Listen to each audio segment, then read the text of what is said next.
it strikes me this title spare, obviously relating to his role as the second in line to the throne at one stage, or third, I think it was. I would just want to say, spare us from more of this. Really, is there more to say? Well, you do wonder, don't you? And that is actually the only thing we really know about this book, that it's called Spare. But I think even that is very revealing. But as you say, some pretty good sources this morning are suggesting that it is the feud between William and Harry which is going to take centre place in this book, that Charles may come off a little more lightly. But, you know, I want to know, what is it that Harry wanted? Feuds between brothers, between siblings, but particularly between brothers, go back as far as, well, Cain and Abel, if you like, you know? There's nothing new about that. So what did Harry want? Did he want the destiny into which William was born? Does he want to be king? I think not. I think that he doesn't like very much about the way the institution of monarchy works anyway, from what he said so far. I don't think he'd like the fact that his wings will be clipped even further, as his fathers have, now that he is monarch. I don't think he'd like anything about it. Look back, if you like, at George VI and his brother, Edward VIII, who abdicated and handed this chalice, which many might view as poisoned, to his brother, Bertie, who became George VI.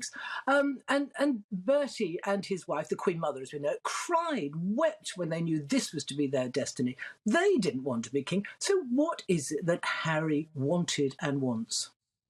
And this book, we understand, just the first of several from the couple to be released. So presumably there is a lot more to tell. I mean, what more do we know about those other books, Jenny, and indeed Meghan's rumoured memoir? Yeah, well, they don't like to tell us anything in concrete terms, so it's only rumours again. But we understand that it was a 4-book deal. Now, I don't think it was necessarily 4 books about their private feelings, just 4 books for the publishers. So maybe Meghan is going to bring out her memoir. Oh, my goodness me. As you say, I don't think there's any more to say about this. Or maybe they're going to go in a different direction. But I think there will be other publications for them anyway.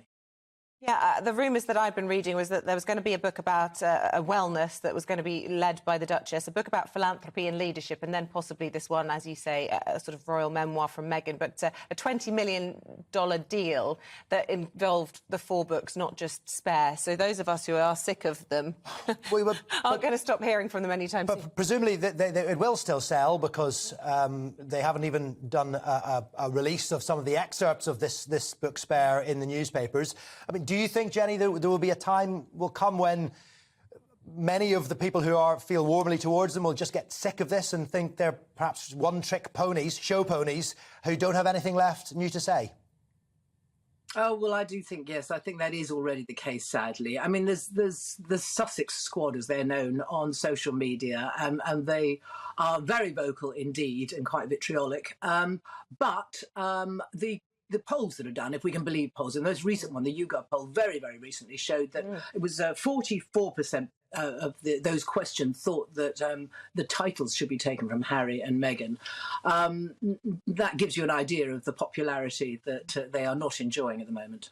It's interesting when we talk about how this book, Spare, will focus on his brother rather than his father. It seems as though there's a sort of pattern there. They didn't attack the Queen when she was the monarch, but they did go after then Prince Charles, didn't they, complaining that he'd cut him off at times. Now that he's king, they're easing off. They're always going for the highest scalp that they can without perhaps risking losing their titles, and that now appears to be the Prince of Wales, his brother.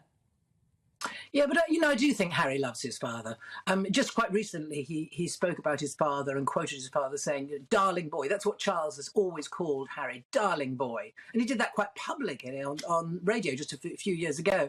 So I think there is a great love between them that Charles is doing everything he possibly can to maintain. I think he is taking the higher ground here, the dignified route, just rising above it, and letting Harry know, I think, I don't know, obviously, that the door is still open. But I think if this book has Camilla in its sights, Charles's loyalties will be severely conflicted.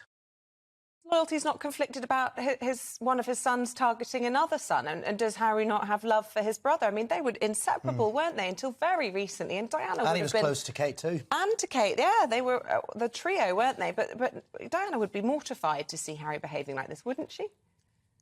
She would, yes. I mean, I sat and talked with her about the boys several times, and I remember saying actually that the country was very lucky to have William. William's all right, she said, and I think we are lucky to have him.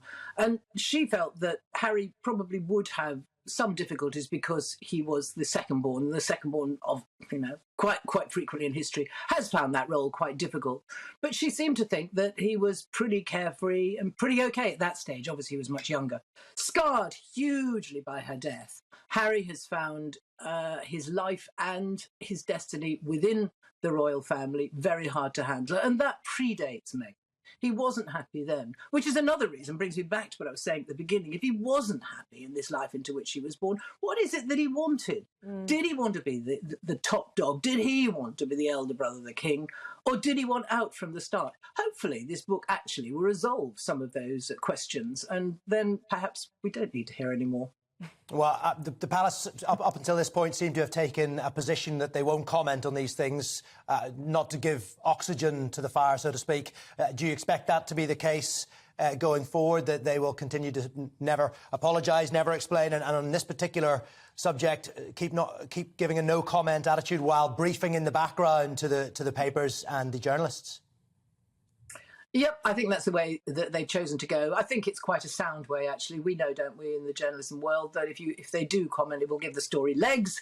It will be top of the bulletins for days and days. So they know the best way to try to shut it down is simply to ignore it. And I also think that that is the most dignified way for them to go. So I don't suspect that's going to change unless William is so riled by attacks, perhaps not on him, but on his wife.